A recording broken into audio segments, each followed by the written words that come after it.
ಇದು ಓಪನ್ ಮಾಡಿದ್ದೀರಿ. ಇದರಲ್ಲಿ ಏನಿದೆ ಅಂತ ಆದೇಶ ಪತ್ರ ಇದೆ. ಆದೇಶ ಪತ್ರ ಜೊತೆಗೆ ಇನ್ನೊಂದು ಇದರಲ್ಲಿ ಇಟ್ಟಿದ್ದೀರಿ. ಯಾರನ್ನು ಹೇಳ್ತೀರಾ ಏನು ಇಟ್ಟಿದ್ದೀರಿ ಅಂತ?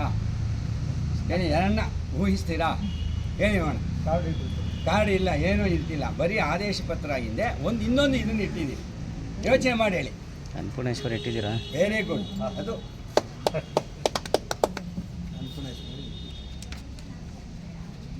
ಯಾಕೆ ನಮ್ಗೆ ಆಯಮ್ಮನೇ ಸಪೋರ್ಟ್ ಮಾಡಿರೋದು.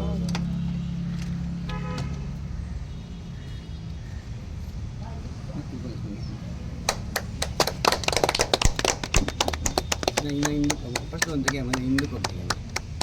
ನೀನು ಬರಲಿ, ನೀನು ಅದು ಇನ್ನೊಂದು